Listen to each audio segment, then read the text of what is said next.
And that's why this pipeline project stirs so many emotions around here. People are protective of the Great Lakes. From the Chicago lakefront, you can see the buildings 2 miles offshore where the city actually sucks in those 700 million gallons of water a day that it pumps out to people across Northeast Illinois, soon to include Joliet. The lake stretches to the horizon in 3 directions, and it's easy to think of it as infinite, but it's not. Chicago's diversion, grandfathered in more than a century ago, has already lowered lake levels by about 2 inches. 1 century from now, the world will be even warmer, and it'll be up to more people than ever to share this precious resource. For Here and Now, I'm Chris Bentley. Our special coverage on water continues tomorrow with a look at desalination. It's not just for people on the coasts. The majority of water you find in the ground around the world is salty. So there's literally hundreds of millions of people who could benefit from this. Are you worried about the future of fresh water? Let us know what you think about this and the rest of our stories on water. You can email us letters@hereandnow.org.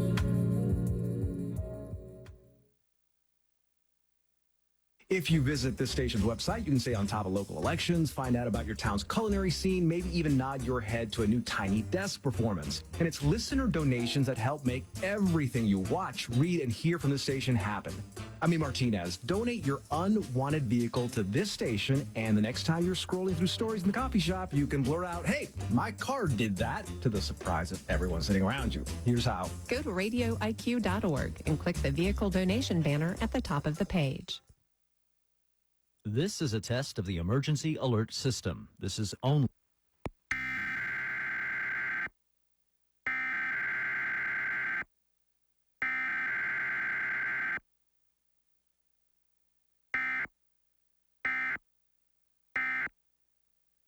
This has been a test of the emergency alert system on Radio IQ. If this had been an actual emergency, the digital bursts you heard would have been followed by official news and information. Funding for Here and Now comes from the listeners of WBUR Boston, where the program is produced, and your NPR station. And from BetterHelp, committed to helping clients with issues ranging from relationship challenges and goal setting to grief and depression. Learn more at betterhelp.com/public. And Road Scholar, celebrating 50 years of transformative learning adventures for adults in over 100 countries. Learn more at roadscholar.org/explore. It's Here and Now. Let's take a look at how climate change is threatening one of the most important plants in our ocean. It's called eelgrass. It grows in shallow water off the coast, and it's a critical habitat for fish. But as water temperatures climb, eelgrass meadows are shrinking, especially in New England. And that's bad news for fish populations and the environment. WBUR's Barbara Moran takes us to the North Shore of Massachusetts, where scientists are trying to save this crucial plant. It's low tide, and just offshore is a hidden underwater world, a wavy green meadow of eelgrass. Onshore, about a dozen kids and their grown-ups crowd around a fishing net spread out on the sand. Listen up, everyone. There's 3 rules here. 1, we want to get the live stuff either into the buckets or back in the water. EPA marine biologist Phil Colarusso dragged this net through the eelgrass meadow and laid it on the beach so people could see what lives there. He ticks off some ground rules, like get fish back in the water ASAP. And most importantly, 3, have fun. Massachusetts has about 19,000 acres of eelgrass off its coast. A fish, a little flounder. Fish like flounder and scallops use these meadows as protective nurseries for their babies. Their survival is important for the New England fishing industry and the ecosystem. That thing just scared me. 7-year-old Valentina Cruz says baby fish only scare her when they jump. She gently scoops this one into a bucket. What'd you find today? Anything interesting? I find shrimp and just some fish. I love fish. They're nice. Fish are nice. And without eelgrass, there would be a lot fewer of them. In the 1930s, a disease killed almost all the eelgrass along the East Coast. and the bay scallop fishery collapsed. The meadows took decades to recover. Now eelgrass faces more threats: pollution that makes the water murky and climate change, warming the ocean. Massachusetts has lost about half its eelgrass in the last 20 years. And in this area, too, we see that the bed is becoming sort of fragmented and smaller. Randall Hughes is a professor at Northeastern University. She says the meadows help prevent coastal erosion, and they store climate-changing carbon. There's a lot of work to sort of restore areas where it used to be and just conserve what we have left. But restoring eelgrass is tricky. Usually, divers transplant individual shoots by hand. It's painstaking work and not very effective. The most successful project so far, in Virginia, used eelgrass seeds. Scientists want to try that here, but scaling it up will be tough. Hughes says they don't have enough seeds yet. One of the research projects right now is to try and understand, can our natural beds handle us collecting that many seeds? Because we, of course, don't want to damage natural beds in order to restore new beds. And scientists want to make sure the seeds they use for restoration stick. Inside the Marine Biological Laboratory in Woods Hole, ecologist Mirta Teichberg shows off a row of fish tanks holding shoots of eelgrass. Here's our tank system. Then she holds up a glass jar, half full of brown water. So in this jar, there's probably about 100 to 200 seeds that we collected from the bottom of the tank. It's so funny because just looking at it, it looks like gunky water. That's like the precious diamonds that we're finding. Teichberg and her team will study these seeds to see which sprout most reliably and which grow best in warmer water. If we can get them to grow really well under certain conditions, then maybe we can learn something about what they need to grow well, and then we can kind of plan for restoration. So it's really like, I try to think like a seagrass. Thinking like a seagrass may be just what the meadows need. Because of human-caused pollution and climate change, the eelgrass meadows are unlikely to recover on their own. But with human help, they have a fighting chance. For Here and Now, I'm Barbara Moran. And this story was produced as part of the Pulitzer Center's Story Reach U.S. Fellowship. And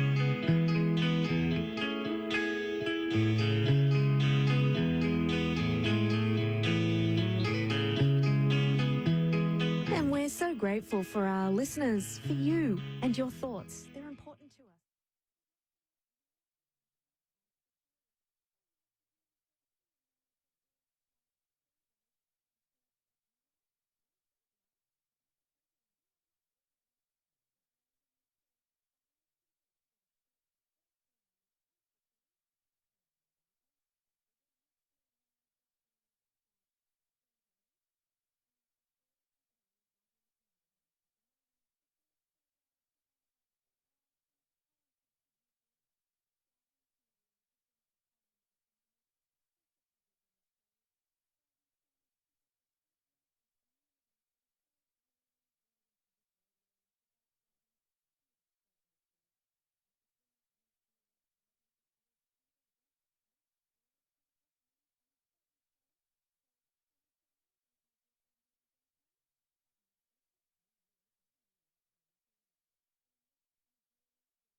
All who desire to stand up, after I turn my mic on, to stand for a moment of silence or a personal prayer, and then remain standing for the Pledge of Allegiance.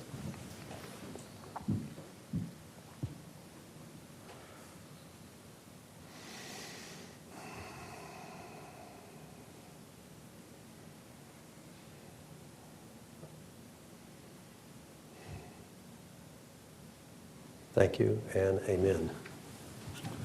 I pledge allegiance to the flag of the United States of America and to the republic for which it stands, one nation, under God, indivisible, with liberty and justice for all.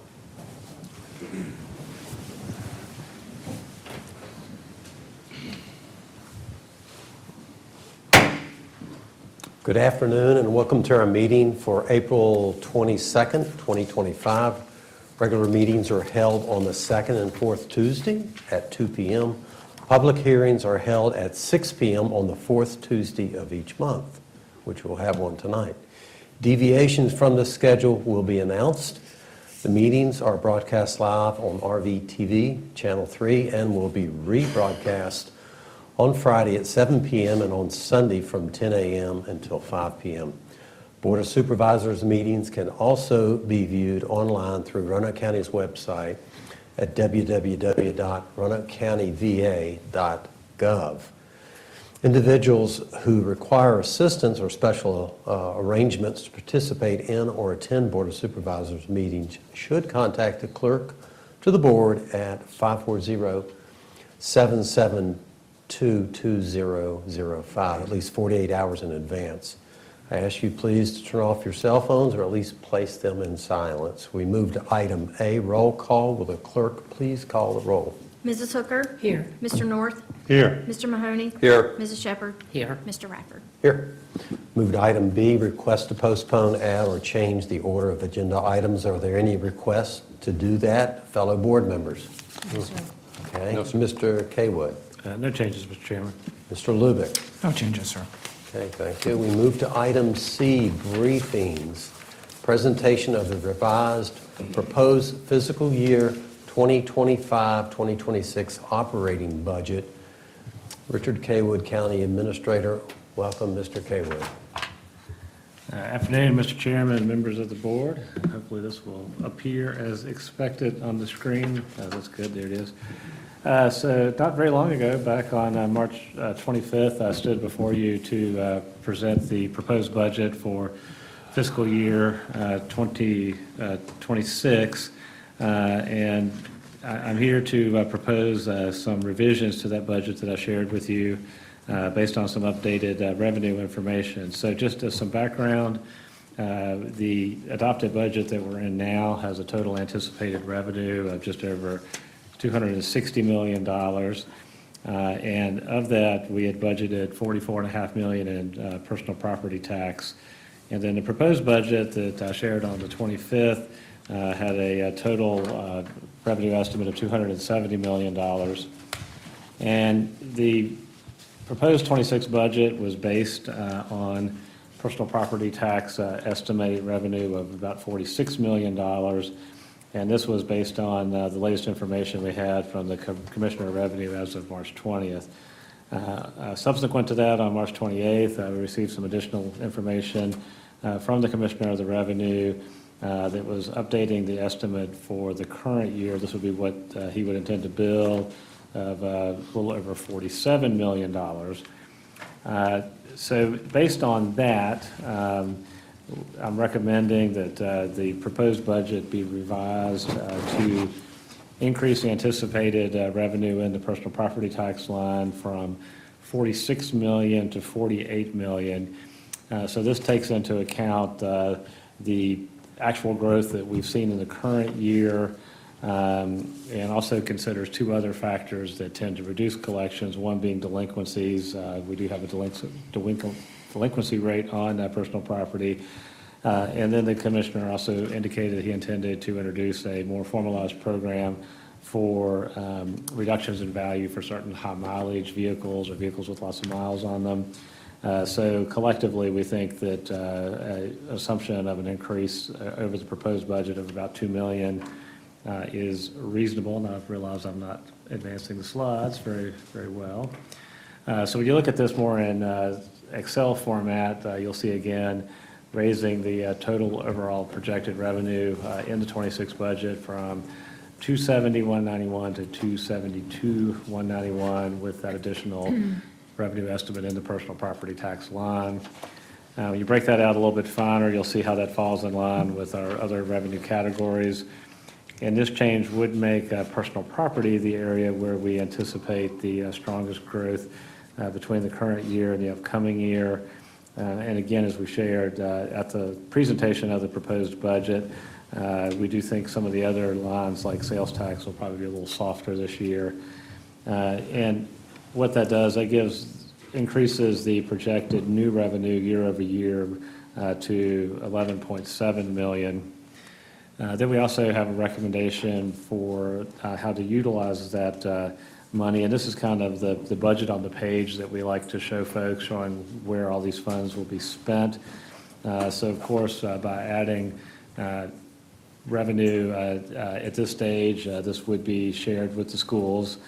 So their percentage of the budget would increase by about a little over $600,000. Then we would also recommend increasing the proposed across-the-board cost of living increase for employees from 2% to 3%, and then adding money into CSA. So this will change the transfer to schools to $96.22 million. And we can see this again on graphical form. So their total transfer, not including capital with this change, would be just under $100 million. So this is an increase again over what we showed in the proposed budget. So just to kind of sum this up in recommendations, again, there's not board action required. This is just a briefing, but barring any objections, I'll make these changes to the proposed budget. So increasing the anticipated personal property tax in the budget by $2 million, increase the proposed employee raise from 2% to 3%, raise the public safety anchor an equivalent amount, so it would go from 0.75 to 1.75, increase CSA by an additional $400,000, and then increase the school transfer per the revenue sharing formula. And coming up after this calendar will remain unchanged, so we will have a public hearing on operating capital on the 22nd, and then our first and second reading of the overall budget on the 13th and 27th. As you, of course, you recall, when we shared this with you in work session, we did have the superintendent and their finance manager present. So I know this is good news for the schools because they will receive a little bit of additional money. And with that, I'll be happy to take any questions that the board may have. All right. Do any fellow board members wish to comment or have a question for Mr. Kaywood? Yes, sir. Good news, I think. Yeah. And hope that the revenues actually materialize. Yeah, this is good news. Maybe just one last note. So we've already run the first ad for our budget hearings that included the original proposed budget. The second ad will run with this new information. But thank you very much. Okay, thank you for that briefing. Next, we move to item C2. Discuss the calendar year 2024 circuit court revenues and workload statistics. Michael Gallagher, clerk of circuit court, will be recognized. Welcome, Mr. Gallagher. Thank you and good afternoon, Mr. Chairman and the members of the board. I'm honored to stand before you today and be able to discuss and inform you all of the clerk's office. And before I get into all that, I do like to show my appreciation on behalf of the clerk's office for you all and the support from the Roanoke County administration, because with it, it allows us to be able to assist the citizens of Roanoke County properly. So thank you all. Mm-hmm. So it's my understanding that this is either never been done before or it's been a while since it's been done. So all this is going to be is just for information purposes and also for transparency to you all and the citizens of Roanoke County. Just a little bit about the clerk's office itself. The clerk's office Circuit Court Clerk is one of the Virginia's oldest constitutional offices. The origins go back to the mid-17th century, and today the clerk of the Circuit Court is a locally elected constitutional officer, as you all know, who serves as the administrator of the Circuit Court for Roanoke County. The clerk actually has over 800 different responsibilities set out by the Code of Virginia. And unlike other states, these tasks are actually done within one roof, where other states actually have multiple offices that are fully staffed. So the deputy clerks within the clerk's office work very hard each and every day to serve the Roanoke County citizens and the public that comes in to do business. Some of the duties and responsibilities of the Circuit Court Clerk's office, obviously we have judicial responsibilities, which is court records management, legal proceedings, jury management, and then also we have the administrative and public services, which is land and property records, applications such as marriage license, concealed handgun permits, and notaries applications. We also do probate and estates. That is our judicial authority, where we qualify executors, administrators, guardians, conservators, and curators for estates. We collect trust funds and manage the trust funds itself for the citizens of Roanoke County and other citizens throughout the Commonwealth and throughout the nation. We also have access to public records, providing the online and also in the office itself to be able to search records that date back all the way to 1838 to today, presently. The Office of the Circuit Court Clerk in Virginia is the keeper of the people's record. And that's something that I am honored to be able to do each and every day and to be able to serve the citizens of Roanoke County. And it's one thing of just being able to preserve Roanoke County's history and being able to document that for anybody that wants to come into the office to look at it. So what this is the report of just what we do on a day-to-day basis and what we've done in the calendar year of 2024, so last year, and also what our visions and our sights are for this year and into the future for the clerk's office. The clerk's office, we process high volume of legal and administrative tasks each and every day. For 2024, we had 721 civil case filings, 1,983 criminal case filings, 10,284 land records processed, 414 marriage licenses that were issued, 1,806 concealed handgun permits that were issued, which are total filings of 5,436. And we had 3,087 court hearings that were commenced in 2024. The monies collected from the clerk's office, the code gives us and allows us to be able to collect fees, taxes, things of that nature.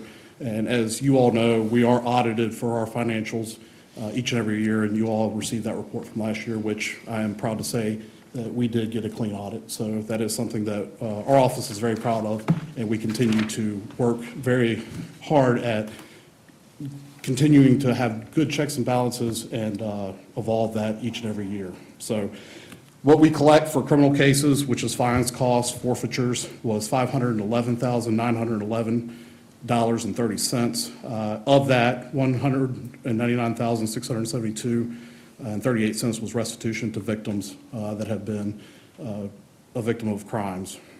Recording fees we have brought back, and these are the monies that we have sent back to Roanoke County, $1,970,973.74 for deeds, and the town of Vinton was $67,785.07.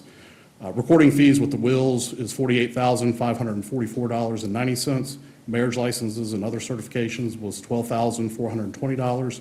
Concealed handgun permit fee, $72,240. Criminal is $511,911.30. And copies miscellaneous fees was $23,616.93, which brings us to a total monies collected of $2,907,164.32. Some of the operational highlights that we did in 2024 is we implemented the online applications for concealed handgun permits, which has been live now since, I think, September. And we have just installed a hard card maker for the concealed handgun permits now that we will be able to start utilizing and sending to the citizens that apply for a concealed handgun permit. We did an office restructure to streamline the duties to produce a more efficient or effective and efficient office workflow, digital transformation initiatives, including indexing wills from 1838 to present day. And then we got that grant through the Virginia Library. Staff and training programs, in person and also webinars to enhance office services. And this year's objectives and goals is workload management. As the county continues to grow, the workload continues to increase. So that is something that we're looking at, evolving positions or automation that may require or be required to maintain efficiency. Technology upgrades, continued investment in technology is needed to streamline court operations and training initiatives to utilize continued training throughout the office, through the office of the Executive Secretary and National Center for State Courts to confirm the clerk's office is operating properly and efficiently each and every day. With the conclusion of all that, the Roanoke County Clerk's Office remains committed to provide efficient and transparent services. The revenues collected contribute to the county's operations, and office continues to optimize its workflow to meet growing demands, changing laws, and procedures. We appreciate the Board of Supervisors' continued support, ensuring the effective administration of justice and preserving the history and record of Roanoke County. And with that, I open it up to any questions that you all may have. All right. Do I have any fellow board members who wish to comment or ask questions? Just a comment, Mr. Chair. Michael, we appreciate your coming before the board with this information. It's always refreshing to learn something you didn't know, and this was the first time I can remember that being done. Perhaps some of your other constitutional colleagues will do the same in the future since you've now stepped out of the box. Very good report. Thank you. Thank you. Appreciate it. Ms. Hooker. I was really going to say the same thing. We just appreciate you coming. It was very informative and appreciate being updated on the good work that you do. Thank you. Thank you. Yeah, go ahead.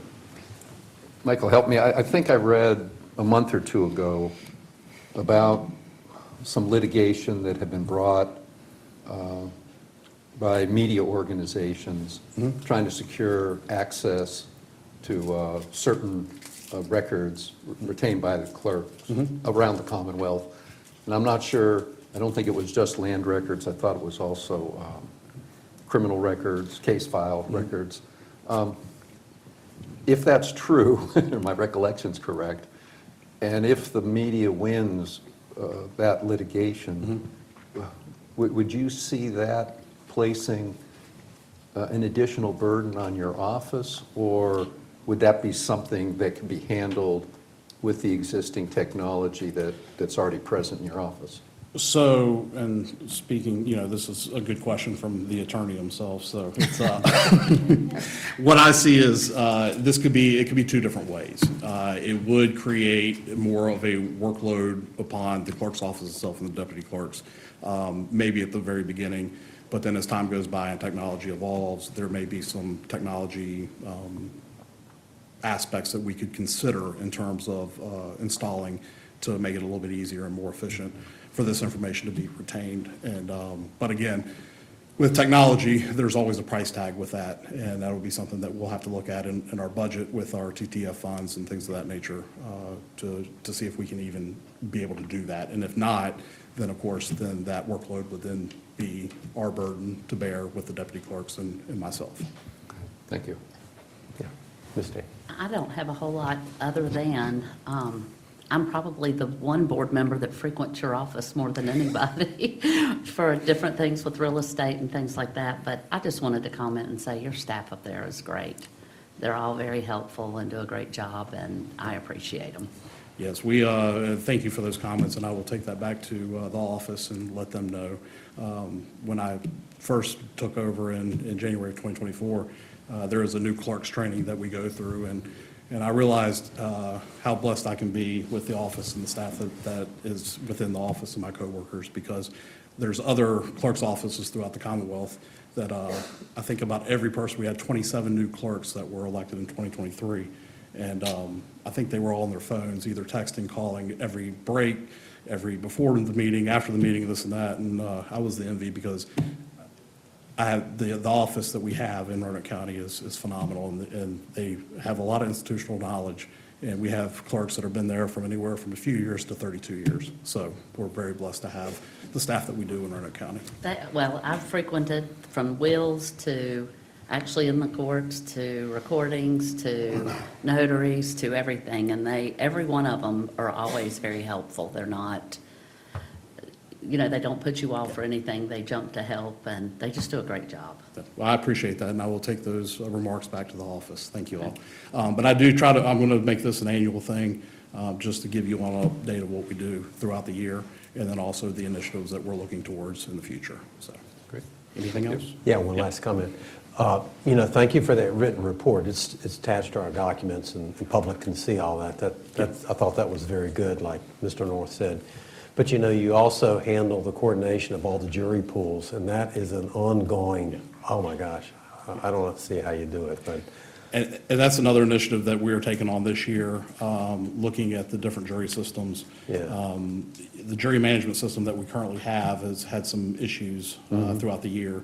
And there are other vendors and other jury management systems that, may be a little bit more cost-effective and also be able to do what we need it to do and be able to do it properly and not to have any issues, hopefully. So. And I only mention that because I officially went through the jury selection this year. And we appreciate your service. Yeah. Did they hear the case, or did they strike you? We never got to have to go in. Okay. It was settled.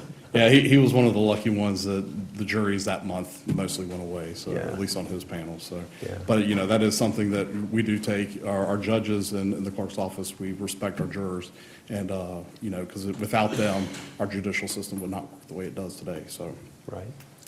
I've been in Roanoke County since 1984, and I've never been called for jury duty. I'll get you on the list. And I'd love, they probably strike me, but I'd love to be on the other side one time and actually be in a jury. The problem is, though, I don't think any attorney would keep you. No, So- they strike me immediately. They get rid of me immediately. Any other questions or comments? When you Thank call you, in for jury duty, do so in the summertime. Yeah. Another thing that we did do with the jury is, obviously, we still have the phone messages, but we're also implementing the website too, to where we give more information out.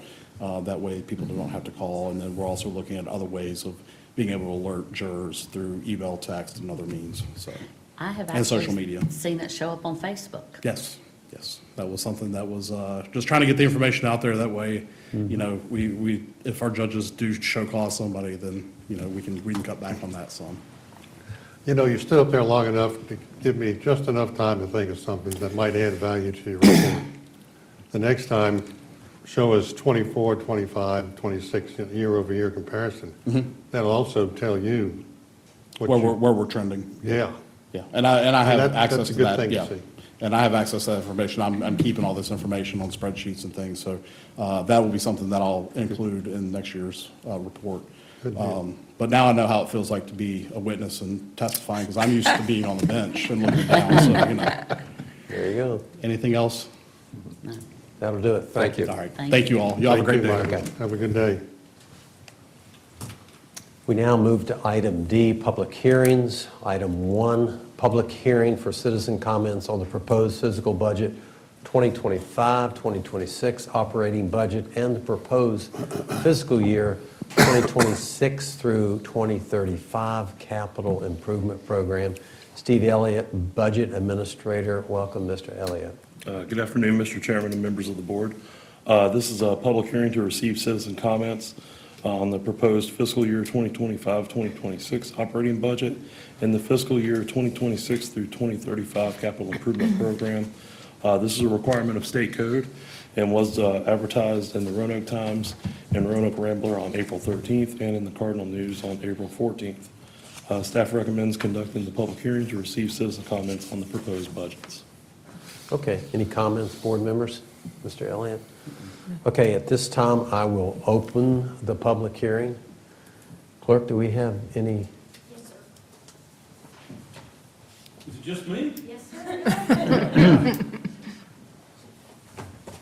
I must say, this is... Go ahead and give them your... Oh, yeah, here.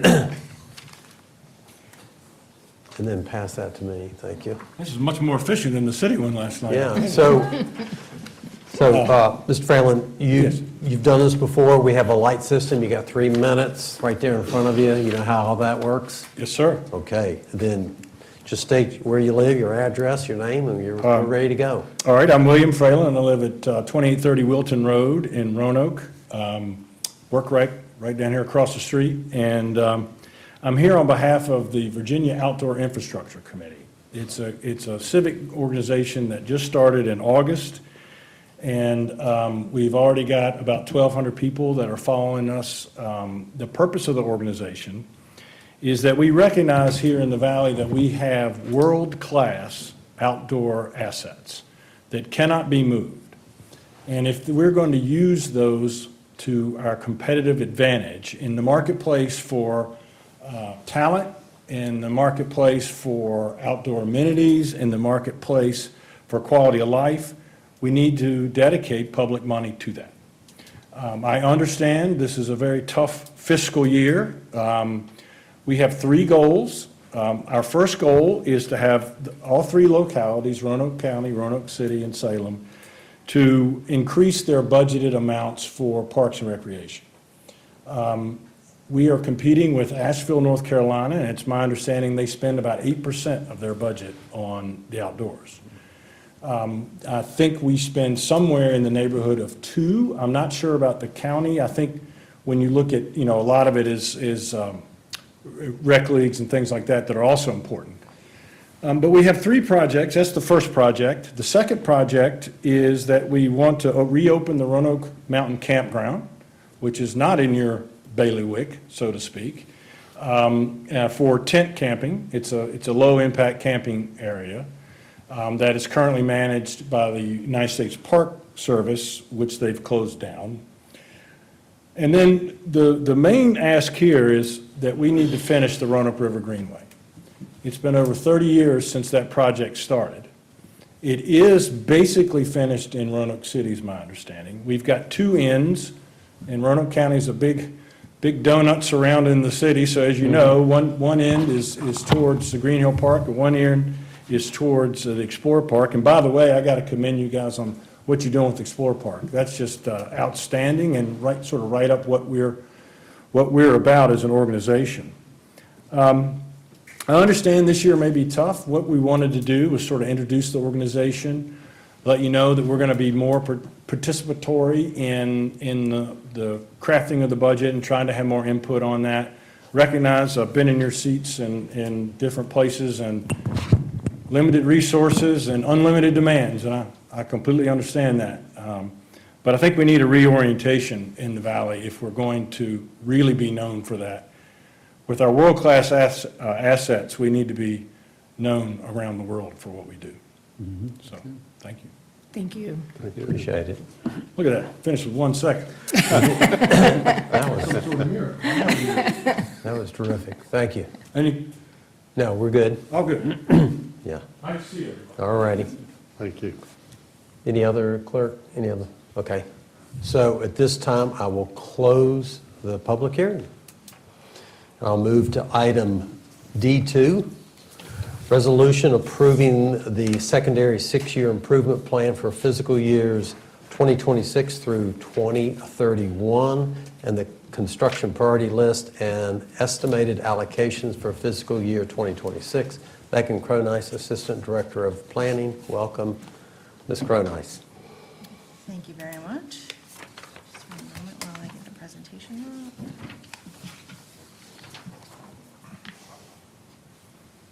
I think we're good.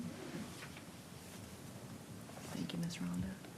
There we go. Good afternoon, Mr. Chairman, members of the board. I have a brief presentation today about the secondary road 6-year improvement plan for fiscal years 2026 through 2031. The secondary 6-year plan, this is an annual adoption process, so I'm typically here in front of you about this time every year. There is about $320,000 per year that VDOT has for us to use on secondary road projects, which are route numbers 600 and higher. There are 2 different funding sources that are utilized. One is a telefee program, which is generated from telecommunications providers paying a public rights-of-way use fee for right-of-way within Roanoke County. And then there's a district grant unpaved for paving eligible VDOT-maintained unpaved roads, which are with trip counts of 50 trips per day or higher. We only have 5 left in Roanoke County that meet those criteria. There is $318,967 allocated for fiscal year '26 for both programs, and we have 2 new projects that we are recommending for addition by VDOT and Roanoke County staff. We'll talk a little bit about these further in the presentation. That for telefees, Hardy Road and Feather Road intersection improvements, and then for district grant unpaved, approximately 0.3 mile of Honeysuckle Road up on Poor Mountain. So the first projects are 0 projects, which means that they are done, which is wonderful news. So Starkey Road, Buck Mountain Road intersection improvements. As you know, we've talked about this many times, a project to convert the existing T intersection to a roundabout. The total project funding is about $5.8 million across 4 different funding sources, including some secondary 6-year program funding. Construction is complete, and the project is awaiting VDOT closeout, which does take some time. The next project is also a 0 project, Fallowwater Lane Extension, which we renamed to Ridgetop Road. This upgraded the existing private road to public road standards and connected to Chevy Road. The total project funding was $4.3 million in secondary funds and revenue sharing funds. Again, construction is complete and the project is awaiting VDOT closeout, but these projects are still included in the plan as included in your packet. Project 1 is Dry Hollow Road. This is to improve safety by widening the roadway under the railroad bridge near the intersection with West River Road. VDOT has contracted with AECOM to analyze a concept that will reinforce the roadway against the creek, slightly widen the road, and add signals to control traffic. We held a community meeting in November of 2024 to explain the new project, which is a different design from what was initially envisioned. And we also reviewed the timeline with residents along Dry Hollow Road. The total project funding is about $7.4 million in secondary funds and revenue sharing funds, and construction is anticipated in 2027. VDOT is now approaching the right-of-way phase with this project, so it's been a long project, but we are finally nearing the end and are anticipating construction in 2 years. Franklin Street is project number 2. This is improving the existing roadway with minor widening and plant mix asphalt. The estimate's $350,000, and construction is anticipated later this year. Timberview Road is next, is number 3. We had a community meeting with residents several years ago, and the improvements that they requested were pavement and shoulder widening at critical locations, lengthening certain drainage culverts, and some spot improvements. The estimate is about $500,000, and construction is anticipated in fiscal year 2028. Once Franklin Street has concluded, we'll start scoping what that project will look like for construction in a few years. Webb Road is a VDOT-maintained unpaved road off of Route 220, which will be paved, actually has been paved. The total project funding is $241,493. When I created this presentation, paving is underway, but paving is now complete and the road is done. So another project to move to 0 next year. Number 5 is Bergenblick Lane. This is a VDOT-maintained unpaved road off of Old Mill Road to be paved with a cul-de-sac. And the project funding is $200,000, and construction is anticipated in fiscal year 2026. Next is Boone's Chapel Road. This is a VDOT-maintained unpaved road to be paved with a cul-de-sac constructed as well. The total project funding is $400,000, and we anticipate construction in fiscal year 2030. A new project, Hardy Road at Feather Road intersection improvements. This location was identified in the Safe Streets and Roads for All study that you adopted in February as a high crash intersection. The project is intended to improve sight distance at and approaching the intersection where we're seeing high crashes. The total project funding is $150,000, and construction is anticipated in fiscal year 2031. And the last project is Honeysuckle Road. This is a VDOT-maintained unpaved road to be paved for approximately 0.3 mile between Poor Mountain Road and the driveway serving 7916 Honeysuckle Road. This is a residential piece of Honeysuckle before you hit all the telecommunications towers up on the ridge top. So the total project funding is $350,000, and construction is anticipated in fiscal year 2033, if you would like to add it to the program. With that, I'd be happy to answer any questions you might have. Yeah, let me start off. So Dry Hollow, I got to build a house there in 2026. I got concrete trucks, truss trucks, just all kinds of stuff. Can y'all pick that schedule up at all? Well, I think what might be better is if you get all of your work done before construction starts, Okay. because there are going to be nighttime closures for construction of that project. Okay, very For good. 45 non-contiguous evenings. Okay. Mr. So let me, one more thing. Honeysuckle, I've had several of you ask me about that. So we had a couple that didn't want it, and they responded, but we also have a gentleman that responded last summer that wants it. He's at the end of Honeysuckle, right? So the paving will go to his residence. I actually tried to call him a little while ago just to firm up his information, but he did call us specifically. So we're going to keep that in in the 6-year cycle. It's not until 2031 I believe so, honeysuckle, yes. right? 2033. Well, 33, I mean, that's quite a while. It takes some time to accrue enough of the Right. unpaved funds to be able to do a project. Right, exactly. Ms. Hooker? So I just wanted to ask a real quick question about the improvement on Dry Hollow Road. And you mentioned signalized process. So lights are coming in? That is a new component that was added with the new project scope. So what VDOT has envisioned is that with the roadway reconfiguration that will be done as part of that project, the moment slabs, let me back up a little bit. So the first concept that VDOT had shown us was a double box culvert, 130 feet long, and that was going to be incredibly disruptive to the neighborhood to be able to install that and keep the road open when there's one way in and one way out. So the second version of the project that they looked at was including moment slabs, which can be placed one per night in 15 separate sections with what looks like a jersey wall on one Sure. end to try to help keep the cars on the road where sometimes they end up in the creek. There's been several cars towed out of the creek along Dry Hollow. So that moment slab construction will widen the road a little bit because it'll cantilever over the retaining wall that will be reinforced against the creek. But the way that the road will be configured, you're going to have to stop farther back than where you do right now at the stop signs, so you're not going to be able to see around that curve. So that's why VDOT wants to signalize either end. And what we've also been told is that going up Dry Hollow Road, it will be green unless there's someone coming on the other side, when it will turn to red. So you shouldn't be slowed down as you are going up Dry Hollow Road because you're going to primarily have a green unless there's somebody coming, in which case it will turn to red, theirs will be green, and then So once there they will be some pass- kind of camera or something that will detect oncoming traffic Yes. to change the light? Okay. Yes. So we asked questions about it. I remember. Because the stop signs are there and are working fine. And the residents don't mind that? Right. We asked questions, and they showed us the site distance exhibits for the new roadway configuration and the way that the railroad bridge abutment blocks the vision around that curve. It's just a very tight, difficult I understand. location I with understand. lots going on, including a historic railroad bridge that cannot be touched. So, yes, there are traffic signals now. Gotcha. Sounds good. But that project is moving along, and we're very pleased that our VDOT partners are assisting us in fixing that challenge or improving that situation that's been that way for quite some time, with more and more houses being built up on the road and more traffic. Mr. North, go ahead. Just for everyone's footnote on this, the telefees, which are shown on page 32 of your package, pretty flat all the way through 6 years. They're generated from phone bills across the, I think, show up on the phone bills as a tax. It hasn't been raised since 2000. It's $425 a mile. We did a study a while back with the inflation, it should be like $700 some dollars, $785. That was used to try to get the General Assembly to sponsor some bills to fund unpaved roads by about $20 million. Those bills failed this past year. Turn your mic on. Sorry.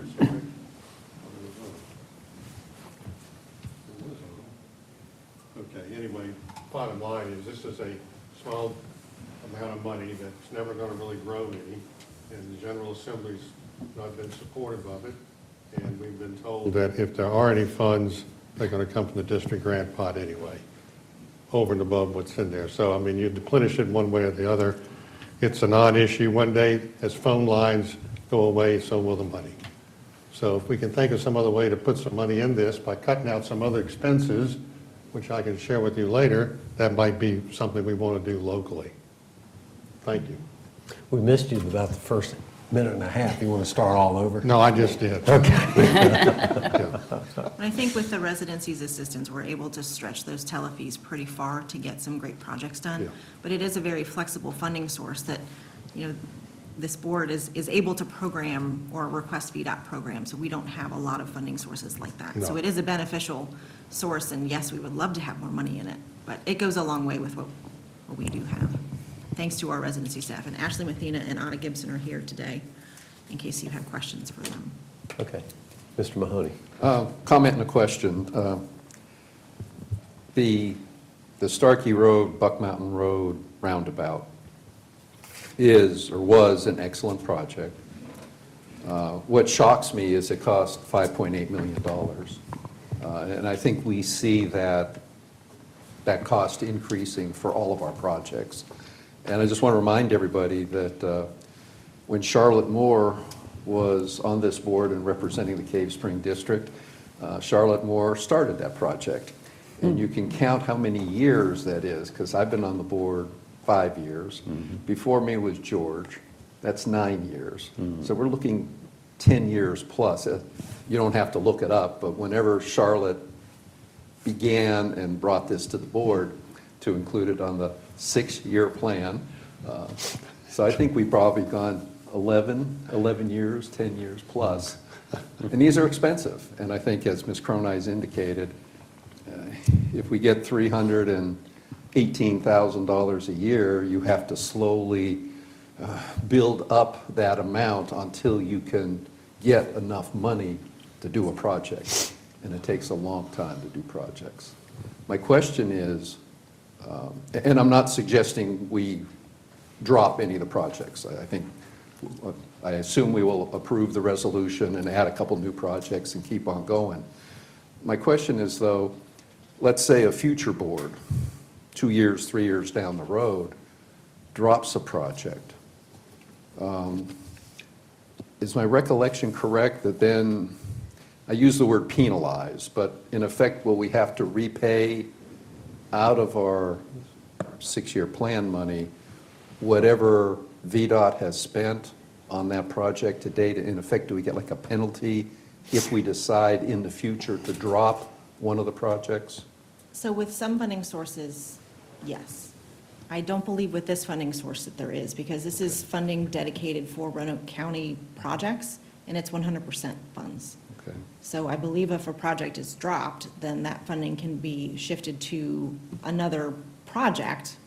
But I will look to Ashley to make sure there's not a penalty. No, we wouldn't penalize that. We also likely wouldn't be spending any funds on the project until we're ready to start the project, which at that time you would have already approved the priority list for that year. So if it's something that wants to be dropped off, you likely would have already voted to drop it off the list before we expended any funds. Thank you. And I guess finally, we're looking at $35,000 for incidental improvements. I always thought the incidental improvements were a very valuable approach, because it was a small dollar amount that let us address minor problems, like if you needed a guardrail someplace or you needed a minor repair. Do you think we would need to put more into incidental, only because of the size and the number of miles we have in the county? Do you think we would need more than the $35,000 that's allocated? There are actually 4 different cost centers that combined are $35,000. And you're exactly right. That's for when we ask VDOT for things like, can you please put up some pedestrian crossing signs at the Merriman Roundabout? That's where they pull those sorts of things from. Or if they're doing a speed study or another engineering study, we ask them for a lot. And I think that's where a lot of that funding comes from. So those are funds that Ashley and Brian determine how much is needed there based upon past usage. So I think, that's what VDOT proposed this year, is $35,000 was sufficient. You believe that's still sufficient, Ashley? Yes. The bigger projects that would pay for guardrail or things that we have done at Down Hollow, those safety improvements while we await a bigger project, those have come out of a different funding source, the County Safety and Operations Funds, which is a much larger allocation of money. I won't say significantly larger amount, but the county does get a little over $100,000 a year in that funding source that we can use for those types of. Great, thank you. Now, I just know it seems like we use that a lot, and I think it's very valuable for all of us. And safety and Thank you. operations, as Ashley mentioned, the improvements at the West Main Street Dow Hollow intersection were funded through that. What's coming up for next fiscal year is the lengthening of the Bernard Drive left turn lane into Bernard Drive heading towards this building as a precursor to the Starkey Road intersection improvements. So that funding source It also helped us to build the pull-offs for the McAfee Knob Trailhead Shuttle at both McAfee Knob Trailhead and at Dragon's Tooth. So I always have a list of projects to suggest to VDOT for the safety and operations funding, and they are incredibly helpful with it. And I believe that will also be used to build the turnaround on Dutch Oven when we get final approvals for that. So that's another funding source that's dedicated for Roanoke County for larger scale things. But these cost centers are smaller for small scale things. But VDOT helps us immeasurably with all sorts of requests and projects and things, be them very small pedestrian crossing signs or very large projects when they're assisting with smart scale applications and other things. So we really appreciate our VDOT staff. Thank you. All right. Any further comments or questions? Okay, at this time, I will open the public hearing. Do we have anybody? All right. At this time, I will close the public hearing. Is there a motion to approve the resolution? Mr. Chair, I make a motion to move item D2. Thank you. Do I have a second? Second. Thank you, Ms. Hooker. Any further discussion on the motion? Hearing none, will the clerk please call the roll? Mrs. Hooker? Yes. Mr. North? Yes. Mr. Mahoney? Yes. Mrs. Shepherd? Yes. Mr. Radford? Yes. Thank you. We move to item E, consent agenda. All matters listed under the consent agenda are considered by the board to be routine and will be enacted by one resolution in the form or forms listed below. If discussion is desired, that item will be removed from the consent agenda and will be considered separately. Does any board member wish to remove any item from the consent agenda? No, sir. Okay. Is there a motion to adopt all the matters on the consent agenda? Motion to adopt. Thank you. Second? Second. Thank you. Any discussion? Clerk, please call the roll. Mrs. Hooker? Yes. Mr. North? Yes. Mr. Mahoney? Yes. Mrs. Shepherd? Yes. Mr. Radford? Yes. We move to item F, citizens' comments and communications.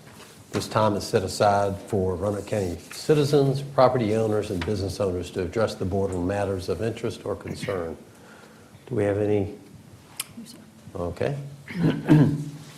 We will move to item G. Is there a motion to receive and file the reports that have been included with the agenda under item G? Mr. Chairman, I move that we receive and file the 5 reports that we have under item G. Thank you, and I will second that motion. Any discussion? Clerk, please call the roll.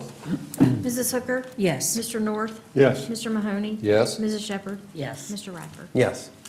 Move to item H, closed meetings. I move to go into a closed session pursuant to Code Section 2.2-3711A5 of the Code of Virginia for discussion concerning a prospective business or industry or the expansion of an existing business or industry where no previous announcement has been made of the business or industry's interest in locating or expanding its facility in the community.